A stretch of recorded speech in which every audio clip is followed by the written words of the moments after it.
Dollar வருமானத்தை அதிகரித்து பலமான ஏற்றுமதி பொருளாதாரத்தை கட்டியெழுப்புவதற்காக ஆடைத்துறையில் பிரச்சினைகளுக்கு வழங்கக்கூடிய உடனடி தீர்வு குறித்து ஆராயும் கலந்துரையாடல் ஒன்று ஜனாதிபதி அனுரகுமார திசாநாயக்க தலைமையில் நேற்று பிற்பகல் ஜனாதிபதி அலுவலகத்தில் நடைபெற்றுள்ளது. நாட்டின் முன்னணி ஆடைத்துறை வர்த்தகர்கள் மற்றும் முதலீட்டாளர்கள் கலந்து கொண்ட கலந்துரையாடலில் ஆடைத்துறை எதிர்கொள்ளும் நடைமுறை சிக்கல் மற்றும் ஏற்றுமதி அபிவிருத்தி சபை புதிய ஏற்றுமதி திட்டத்தை வெற்றிகரமாக்குவதற்கு தேவையான வசதிகளை வழங்குவது குறித்து விரிவாக ஆராயப்பட்டது. நாட்டின் ஏற்றுமதி பொருளாதாரத்தை வலுப்படுத்துவதற்கு அரசாங்கம் அதிகபட்ச ஆதரவை வழங்கும் என இங்கு வலியுறுத்திய ஜனாதிபதி அதற்கான எதிர்கால கொள்கை திட்டங்கள் குறித்தும் விளக்கமளித்தார். கைத்தொழிற்சாலைகளில் கிராமப்புறங்களுக்கு விரிவுபடுத்துவதன் மூலம் ஏற்றுமதி பொருளாதாரத்தை வலுப்படுத்த முடியும் எனவும் மேலும் சுட்டிக்காட்டிய ஜனாதிபதி அனுரகுமார திசாநாயக்க அதற்கு ஒன்றிணையுமாறு முதலீட்டாளர்களுக்கு அழைப்பு விடுத்தார். இதற்கு தேவையான உட்கட்டமைப்பு வசதிகள் மற்றும் கைத்தொழில் சாலைகளுக்கான கட்டளைகளை அரசாங்கத்தின் அனுசரணையுடன் வழங்குவது பிளக் அண்ட் பிளே முறை குறித்து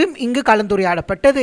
தற்போதைய பொருளாதார நிலைமை குறித்து விளக்கிய ஜனாதிபதி ரூபாயில் மேற்கொள்ளப்படும் முதலீடு அதிகரித்த போதிலும் இதனால் டொலருக்கு ஏற்பட்ட தாக்கத்தை கட்டுப்படுத்துவதற்கு டொலர் ஈட்டும் வழிகளை வலுப்படுத்தும் அத்தியாவசியமானது என சுட்டிக்காட்டினார். ரூபாய் செலவினங்களை கட்டுப்படுத்தி டொலர் வருமானத்தை அதிகரிப்பதன் மூலம் பொருளாதார மறுமலர்ச்சியை ஏற்படுத்த முடியும் எனவும் ஜனாதிபதி குறிப்பிட்டார். முதலீட்டாளர்கள் எதிர்கொள்ளும் காணி பிரச்சனைகள் குறித்தும் இதன் போது விசேட கவனம் செலுத்தப்பட்டதுடன் காணிகள் பெறுமதி மற்றும் கொள்கை ரீதியான ஸ்திரத்தன்மையை உறுதிப்படுத்துவதற்கு அரசாங்கம் தலையிடும் என தெரிவித்த ஜனாதிபதி அதற்கான சட்ட வெட்வரி முறைமை காரணமாக உள்நாட்டு மூலப்பொருள் வழங்குனர்கள் எதிர்கொள்ளும் பிரச்சனைகள் குறித்தும் ஜனாதிபதியின் அவதானம் செலுத்தப்பட்டதுடன் அதன் போது வழங்கக்கூடிய மாற்று சலுகை குறித்தும் முன்மொழிவுகளை விரைவாக சமர்ப்பிக்குமாறு வர்த்தகர்களுக்கு அறிவித்தார். சந்தை வாய்ப்புகளை அதிகரிப்பதற்கு சுதந்திர வர்த்தக ஒப்பந்தங்களை விரிவுபடுத்துதல் மற்றும் வெளிநாடுகளுடனான உறவுகளை வலுப்படுத்தி அந்த நாடுகளிலிருந்து கிடைக்கும் கோட்டா அளவுகளை அதிகரிப்பு குறித்தும் இங்கு விரிவாக கலந்துரையாடப்பட்டது.